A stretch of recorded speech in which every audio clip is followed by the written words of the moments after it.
NASA is back at it again with their secrets and mysteries. If you gotta take a leak, I suggest you do it now before we get into NASA's leaks that they definitely didn't want the public to see, because trust me, you're not gonna wanna miss these. Up first on our list, we have the recent discovery of something incredibly strange found on the side of the International Space Station. Buckle up. In October of 2023, a leak was detected in the station's backup radiator, which forced Russian cosmonaut Oleg Kononenko to strap on a spacesuit and take a zero-gravity walk outside to try and figure out what was causing the issue. When the 59-year-old space enthusiast arrived at the radiator panel, he made a shocking discovery. It appeared as though a series of sporadic holes had been drilled onto the panel. Oleg reported his findings and then began tending to the leak, collecting those loose liquids through a suction tool, until all of a sudden he noticed a strange globule of what appeared to be coolant make its way onto his safety tether. He relayed the event to Moscow Mission Control, who responded demanding that he return to the interior of the ISS immediately. While it was most likely just an anti-gravity ball of coolant, we really have no idea what the mysterious glob was. Furthermore, and perhaps even more concerning, scientists, astronomers, astronauts, and cosmonauts alike are completely baffled as to what caused the leak in the first place and left behind a collection of deep holes in the panel's surface. Next on our list, we have radio, transmitted, and laser messages received by NASA coming from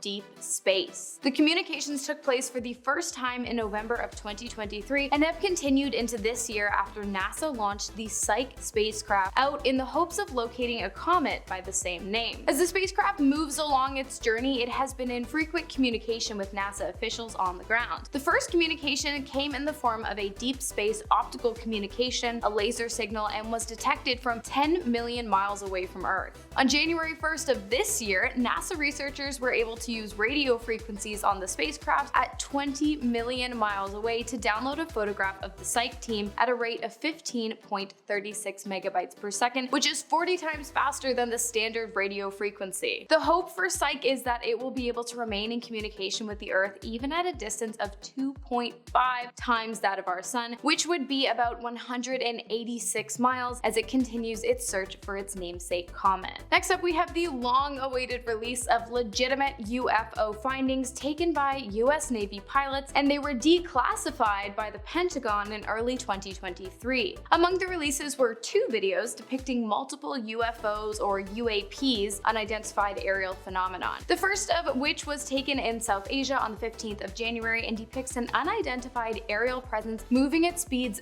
unreachable by any known aircraft in commission to date. Not only that, but as the object whizzed through the field of view of the camera lens, it appeared to have left behind some kind of atmospheric wake before it disappeared completely into the sky. The next video showcased a suspicious object after it had been seen dropping 80 feet from the sky right down to the surface of the ocean in record-breaking time. The pilot who filmed the UAP reported that the waters which the object had come close to appeared to have been boiling. When the possible extraterrestrial spacecraft finally came back into view, it was captured hovering above the water and then disappearing swiftly into the atmosphere, leaving behind no wake in the oceans below, despite its close proximity to the water during its acceleration. As the name implies, to this day the objects seen in these videos remain completely unidentified and a total mystery. Next up, we have the leaked, top-secret United States intelligence documents that were obtained and summarized by the Washington Post on April 27th of 2023. The documents revealed United States concerns about rival space threats in regards to modern warfare. With space technology becoming as advanced as it has in the past few years, the United States is concerned with how other countries, including China, might integrate those advances into their military and defense systems. In one of the leaked documents, this worry was highlighted when it was said that China had developed the capacity to put United States and allied space assets at risk. A corresponding document had also stated that if the China-Taiwan conflict were to escalate, the United States fears that China would exercise their capacity and begin targeting the atmospheric assets as a way to deter Taiwanese allies from coming to their aid. Up next, at our halfway point today, we have the Apollo 1 fire, which occurred on January 27th in 1967 and is forever earmarked as the first of many incredibly dark days in NASA's controversial history. The fire took place during a pre-flight test for the spacecraft, during which a flash fire broke out inside the command module, likely sparked by an electrical short that took place under one of 3 astronaut on board's footrests. The capsule in which Gus Grissom Grissom, Edward White, and Roger Chafe were seated in excited anticipation was filled with pure oxygen, making the environment highly combustible. When the module sparked, the area was engulfed in flames, and due to the nature of the exits, the three men were unfortunately unable to escape and passed inside the ship, leading to the extreme government scrutiny of the space agency along with public outrage and demands for significant design and engineering modifications in regards to safety. Next on our list, we have the incredibly imbecilic incident in which a simple mistake caused $193.1 million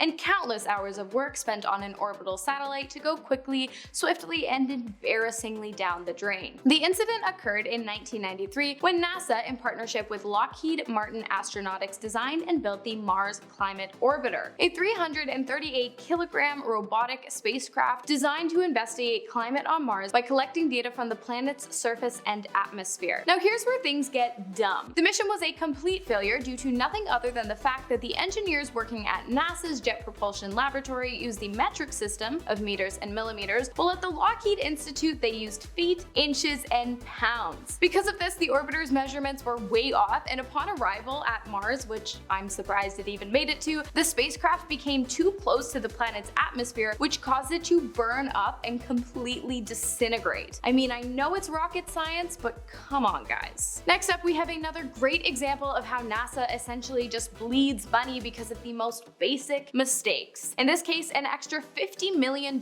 had to be spent fixing an error made on a mirror attached to the Hubble Space Telescope after they had already spent almost $1.5 billion to build it, and after they'd already sent it into space. The issue was brought to light when the incredibly advanced telescope designed to capture high-quality images of distant stars and galaxies was sending back blurry ones that looked more like they had been taken with an old Nokia than a $1.5 billion piece of space equipment. It was quickly determined that the reason for these lackluster images was a manufacturing error, which had produced one of the telescope's light-reflecting mirrors incorrectly. A simple miscalculation had led to the curve of the mirror being completely incompatible with the rest of the telescope. In order to fix this very expensive mistake, a correction team was sent to the telescope where they installed a series of small mirrors designed to correct the flaws in the original. Luckily, the mission was a complete success, and since then, the Space Telescope has become one of the most precise and productive observatories in our planet's history. Next on the list, we have a devastating tragedy that resulted in the deaths of 7 individuals and a 29-month suspension of the NASA Space Shuttle program and a serious reevaluation of procedures. The event took place on February 1st of 2003 after Space Shuttle Columbia had been sent to the Hubble so that its team could perform yet another servicing of the telescope, in this case replacing an aging power control unit, removing and installing solar arrays, and conducting instrumental upgrades. The mission seems like a success until Columbia began its re-entry into the Earth's atmosphere, during which the space shuttle disintegrated, ending the lives of all 7 astronauts aboard the ship. Another tragic day in NASA's history that holds many similarities to a previous disaster that took place just 17 years prior, in which the 7 astronauts of the Challenger met a similar fate shortly after takeoff. The shuttle disintegrated in an explosion, most likely caused by a failed O-ring seal on one of the solid rocket boosters. While the news of these kind of accidents are definitely not something NASA as a company wants to be making headlines, it's incredibly important that the public have access to this information so that we're able to push for more extensive testing of spacecrafts and much better safety precautions on future expeditions. Okay, you guys, for these last 2 points, we're gonna air out the room a little bit and do a complete 180 because I want to leave you on a high note. So starting off our top 2 today, we have the fact that astronauts actually drink their own pee. No, I'm not making this up. I suppose when you are sitting some 250 miles away from the nearest oceans or streams, liquids tend to be in short supply. So naturally, NASA figured out a way to recycle urine into fresh drinking water for the cosmonauts and astronauts aboard the ISS, the International Space Station. If you're drinking lemonade right now, you might want to put it down as I explain this next part. The ISS residents' urine is distilled through a process called the urine processor assembly, in which vacuum distillation is used to gather the water from the waste, leaving behind something called urine brine. I actually cannot believe my job has me talking about fractionated pee right now, but hey, all in the name of entertainment, right? I'd cheers to that, but not right now. And finally, for our last point today, we have something that might just be more out there than our last point,